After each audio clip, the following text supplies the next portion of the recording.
In this WrestleTalk news on the Hall of Fame and who will be inducting Rey Mysterio, CM Punk does his latest tease of return to wrestling, AEW's got yet another wrestling TV show, it seems, and more. Subscribe and enable notifications to Always On for daily wrestling news videos.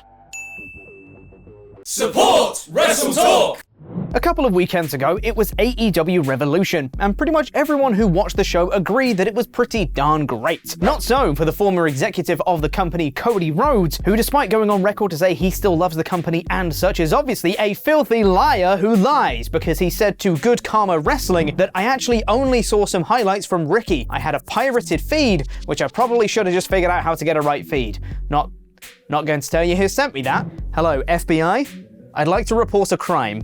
Anywho, it was announced on SmackDown last week that Rey Mysterio will be the first inductee into the Hall of Fame class of 2023, prompting everyone to speculate that Dominic will be retiring him at WrestleMania and taking his mask, which honestly, I'd be all for. The other question coming out of this was who would be inducting Rey, considering it probably won't be Dominic, what with the whole I hate you dad, I still love you son dynamic they've got going on right now. Well, it seems we may have our answer, as Dave Meltzer has tweeted that Conan will be inducting Rey into the Hall of Fame. Rey asked for him, and the company approved it. As noted last night, to me it was the only choice. Conan is considered one of the bigger exports that Latin America has ever produced, and has had many matches with Rey during their time in WCW together. Conan also worked as a manager and producer / creative consultant / booker for MLW and AAA, which is interesting on 2 counts, as MLW are currently embroiled in an ongoing lawsuit with WWE, but more positively, WWE have been forming links with AAA recently, with their newest signee Dragon Lee being able to announce his signing on AAA television. But the Hall of Fame class of 2023 will be more than just Rey Mysterio, as we might have been informed of the next inductees, courtesy of a tease from Hulk Hogan. And when I say tease, I mean he named a specific tag team, said he wanted them in, they should be in, and he's got a good feeling they'll be in. Brother. On his own YouTube channel, Hulk Hogan did a video saying how happy he was that Rey Mysterio is going to be in the Hall of Fame, but that he feels like there should be another act in there too, that being the Rougeau brothers. Those 2 guys need to be in the Hall of Fame. I'm voting for them. Hopefully they'll be the next inductees in the Hall of Fame, man. Man, I just think it might happen. I've got a really good feeling about that one. Brother. But who can say? Wink, wink, nudge, nudge, not making any promises, much love HH. But for those fans of the Hall of Fame ceremony each year, all 3 of you might be upset to know that this year's show is reported to be shorter than others. For those of us who are fans of sleep though, this is a win. Dave Meltzer in the Wrestling Observer newsletter mentioned that the working idea is to keep this year's ceremony shorter than in past years. Why this is?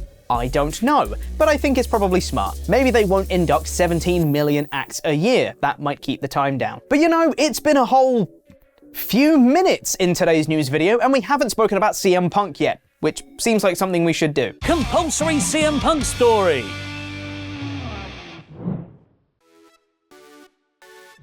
CM Punk did an Instagram story where he was in the gym, and the song that was playing was Hate Breeds, Honor Never Dies. And his home promotion, so to speak, is Ring of Honor.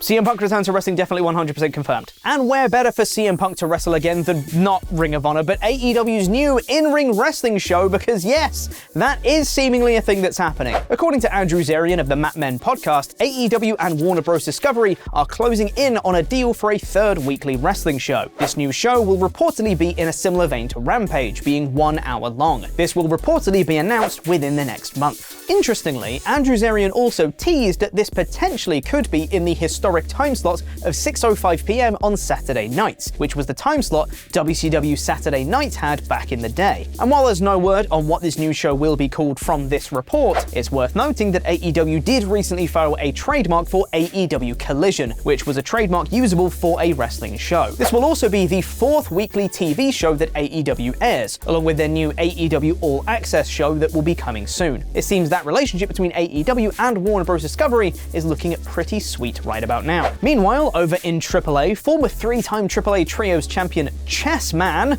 has been suspended from the promotion for slapping social media influencer Adrian Marcelo backstage during their combined show with NWA during the World is a Vampire music festival in Mexico City. Many people are seeing this as a work, as Chess Man was being interviewed by Marcelo in a backstage interview, but grew irritated with his line of questioning and slapped him. Marcelo threw a beer in Chess Man's direction, and the pair needed to be separated, so yeah, so far so work, right? Marcelo took to social media to complain to AAA and implore they take action against Chess Man lest he file a lawsuit, and they have now done so, suspending him for 2 weeks. So, yeah, still a work, right?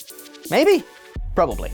We're bouncing all over the shop on the news today, so back to WWE we go as we need to talk about the Intercontinental Championship. On SmackDown, there was a fatal 5-way to determine Gunther's #1 contender for WrestleMania, which was jointly won by Drew McIntyre and Sheamus, meaning the two will now have a follow-up match between them on this week's show to determine the true #1 contender. While there's been rumours of a triple threat between Gunther, McIntyre and Sheamus for a while, which still may very well be the plan, there were also other reports of other various plans for the IC champ at the big show. Not the big show, including a reported planned bout with Brock Lesnar. Interestingly though, Fightful Select is reporting that Gunther's WrestleMania plans have been set in stone since December 2022, and by the time we all found out about a potential Gunther-Lesnar feud, the option was already off the table. If it were me, I'd do the triple threat, have Gunther pin McIntyre, have Gunther go on to break Honky Tonk Man's record, and then have Sheamus eventually dethrone him. That sounds like fun to me. Funnily enough though, in hyping their match on SmackDown, Sheamus tweeted that the winner of his bout with Drew McIntyre will go on to have an IC title match main event at WrestleMania 39 Day 1. Now, is this confirmation that the Intercontinental Championship will be defended in the main event of Night 1 of Mania? Or is this WWE just calling any match they want to feel important a main event of this show? I think it's probably the latter, but hey, maybe this will actually main event the first night, which right now seems to have a lot of contenders of what should main event, from Sami and KO versus the Usos to Charlotte versus Rhea to Bianca versus Asuka, and now the IC title match. Whatever happens, I'm kind of curious, and also, this Mania is shaping up to be a hell of a show. Thank you for being awesome pledgehammers on our Patreon page, the Venerable Jesse Venable and the Cleaner Kenny Shah. You can get your own shoutout and loads of extra bonus content by visiting us at patreon.com/WrestleTalk.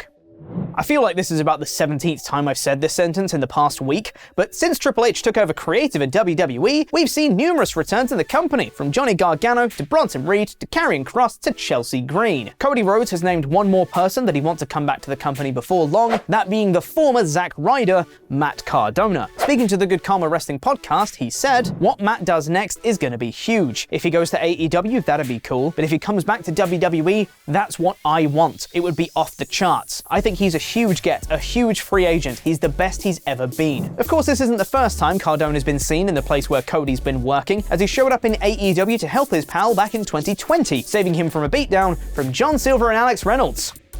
How times change. While Cardona wasn't long for AEW, leaving the promotion just a few months after with his last match at All Out 2020, he of course has plenty of history in WWE to draw on. So maybe, after Cody wins the Undisputed Universal title, we'll hear woo woo woo one more time and he can be Cody's first challenger. Not gonna lie though, I'd kinda hate that. WWE's latest signee, however, is already making waves, as Dragon Lee was seen sitting in the crowd at last week's NXT TakeOver Roadblock, and he's continued that momentum by making his in-ring debut for the company at a house show. NXT held a live event on Saturday in St. Petersburg, Florida, and pictures from the event have circulated online showing Dragon Lee making his in-ring debut against Eddie Thorpe. Who do you think won that bout? Answers on a postcard. Since Bray Wyatt returned to our screens in October last year, he's not done much, has he? We still don't know who Uncle Howdy is, or what he wants. Nor do we really know who Bray Wyatt is at this point. There's been a fair amount of criticism thrown his way, and now there's been some more courtesy of WWE veteran Dutch Mantell, who said on Smack Talk, "To me right now, he's hitting a 0. He started out with a lot of promise and a lot of thoughts about him and where he could go. Now you're watching them thinking, what the hell are they doing?" In the words of one Bobby Fish, where's the lie? And unfortunately, we have to end today's news episode with some sad news, that being that Arn Anderson's eldest son, Barrett, and brother of AEW talent Brock Anderson, passed away at the age of just 37. Arn himself confirmed the news on Twitter, and we would like to give our condolences and well wishes to the Anderson family at this difficult time. And on a lighter note, if you haven't seen the latest episode of 3 Count with Ollie and Luke, go check it out now, because they have to review every WrestleMania ever in 3 words or less. It's fun. Here's a clip. One match show. Yeah, right. Sean ruins Mania. Favourite matches ever. Best Austin match. I think it might be his best one ever. Sid himself. Sid himself. Sid himself, There he everybody. did. We Sid love At him. himself. He really did crap his pants in WrestleMania.